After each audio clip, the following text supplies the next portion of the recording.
Hey guys, Brian here with you again with Raxis. I just wanted to talk a little bit about social engineering today. We're going to cover that for just a few minutes. Social engineering is human hacking, right? It's a really fancy word for basically manipulating people, and there's a number of ways to do that. The most common I like to call the ishings, which are phishing, which is email, smishing, SMS phishing, vishing, which is voice-related phishing, and then spear phishing, which is very targeted, direct, informed phishing attacks towards individuals. So those attacks are incredibly effective. Gone are the days when the Nigerian prince hits you up out of the blue and is like, hey, I need $1 million. We don't do that, right? Hackers don't do that now. What hackers do is they send you an email that is contextual, that makes sense in the context in which you would read it. It might talk about your Christmas bonus. It might talk about a new VPN rollout. These are things that we can gather through open source intelligence, and we can make our emails topical and relevant and increase the chances that you click on them.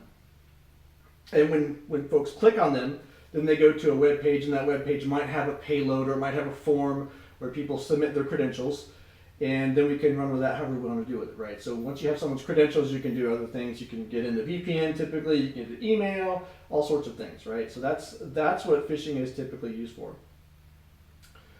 The other type of social engineering is direct interaction, right? So I'm not sending you an email, I'm walking into your place of business, and I'm doing things to try to convince you to either allow me in, or I'm trying to follow people in through what they call tailgating or piggybacking. It's when someone goes in an office, the door slowly closes, and between the time that person is long gone, I'm in that door, right? So tailgating is another hugely common attack vector. We use that all the time.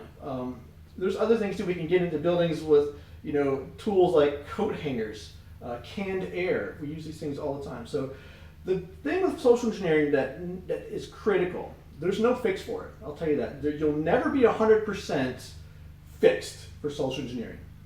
But you can be resistant to it. You can minimize your exposure, and you do that through vigilance. And you increase vigilance by instilling a security-centric culture in your organization. And that's not easy to do. It takes a lot of work. It's not cheap because you have to commit resources, and it takes ongoing diligence, right? But I'll tell you what, let's say I walked into an office, all right? Susan or Bob sees me walk into an office, and they say, oh, that guy looks kind of sketch. The person that has not been vigilantly trained to recognize a threat or a suspicious activity would probably go, you know what? It's fine. He's supposed to be here. If he's here, he got past the guards, he's fine. The person that had social engineering training and is aware of workplace threats will go, that's pretty suspicious. I'm going to call this in. And that's the difference. That's the difference.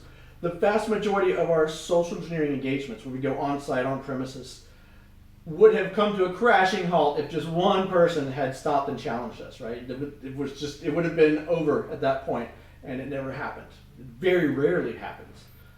But more nowadays, but not frequently. So those are things that keep this awareness training in mind. It's not just something to do once a year. It's an ongoing process.